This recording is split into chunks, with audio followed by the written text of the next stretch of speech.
Welcome to the Agility in Real Life podcast, Take 5 in Real Life.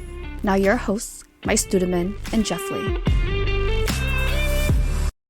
Hello and welcome back to the take5IRL podcast. I'm Jeff Lee, one of your hosts. And I'm Mike Studeman, the other host of our podcast. Jeff, I hope you're doing well today.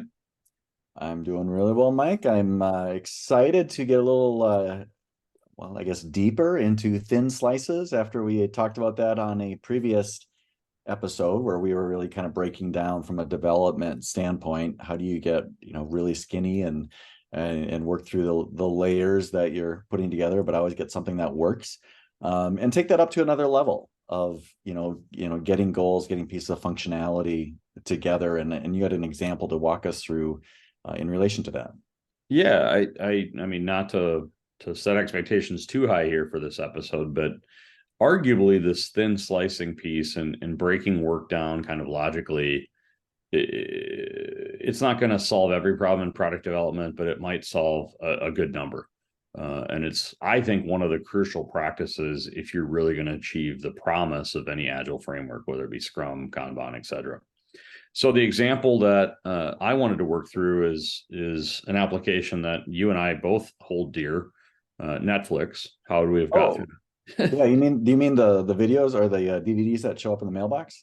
Exactly. That's the exact one, Jeff. And for our listeners who don't know about the example that Jeff is offering there, please leave a note and we can talk to you about the good old days and why that was done. So, how would we have gotten through the pandemic without Netflix, Jeff? I think Netflix gives us a good example of how to break that work down. I mean, if you think about the vision of Netflix is high quality, on-demand entertainment anytime, anywhere. That's not very actionable though, right? So if we're using a Scrum-based approach, we're going to want to break that vision down into some product goals, some milestones that we can get to or work towards across a number of sprints. So perhaps an example product goal might be let's deliver a set of movies for North American customers by the end of the quarter. So we've narrowed that ultimate vision down to a milestone. We're just focusing on North America. We're just focusing on a set of movies. We're just focusing on this quarter, kind of making that goal SMART. Well, from there, we can break that product goal down into a number of potential sprint goals. For example, we could break it down to, I want to allow a customer to rent a movie using a credit card. And deal with credit card processing in a sprint. And then, of course, we can even break that down further and say, I want to allow a customer to rent a movie using a Visa, a MasterCard, an American Express. So I think breaking that down is absolutely crucial to delivering on the promise of agile development. I mean, what are your thoughts on kind of that breakdown from vision to goal to potential sprint goals down to those thin slices that we talked about in that earlier episode? Yeah, well, I think, the way you walk through it was great, right? Where we start with a vision for our product, which is probably aligned with the vision we have for our company. For Netflix, they're probably very tightly intertwined, but, think of your own company, an example, and your product. Hopefully you have a product vision that's in alignment with a company vision. If you're missing either one of those two things, work to address that. But then breaking that down into product goals. So this vision is kind of this high-minded idea of where we're going. A product goal is a very tangible thing. You got a great example of North American customers, one set of movies. It's tactical, it's tangible. We're going to know when we get there. And then breaking that down to a series of smaller goals. Obviously, as a product owner, you need to work with your developers to understand what's feasible in a sprint. But if you can, just break it down into those various categories, user story mapping we've talked about before. Absolutely. Is a technique for doing that. That helps to facilitate the conversation and helps you to work with developers to be like, okay, what are the small product backlog items we can do that are going to get us to these smaller goals that are going to get us to that product goal? And that's going to bring us to grand market victories. Yeah, I think there's the title for the podcast episode, Grand Market Victories. I like that. I do. I think that's the title of the next book.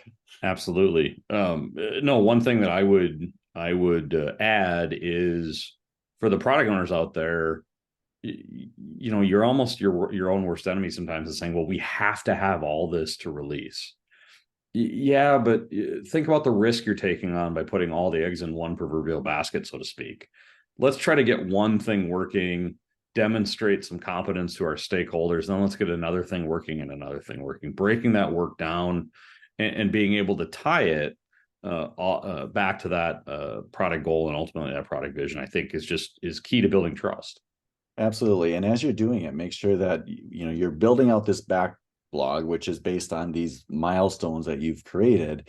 Make sure you're working on the most important ones first and give yourself flexibility. Because if you're doing all these other features and payment is the thing you're going to do last, well, you can't release anything until everything else is done, right?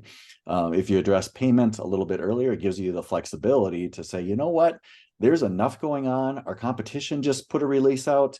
We can release this set of things that's better than what they have. Let's go. So make sure things are prioritized and you're ready to change your mind. Well, I think we've sliced this topic as far as we can, Jeff. Fantastic. Thanks for joining us. Thanks, everybody. Thank you for joining us on this episode of the Take5IRL podcast. If you like it, please go ahead and share it with someone, as well as like and subscribe on your favorite podcast platform.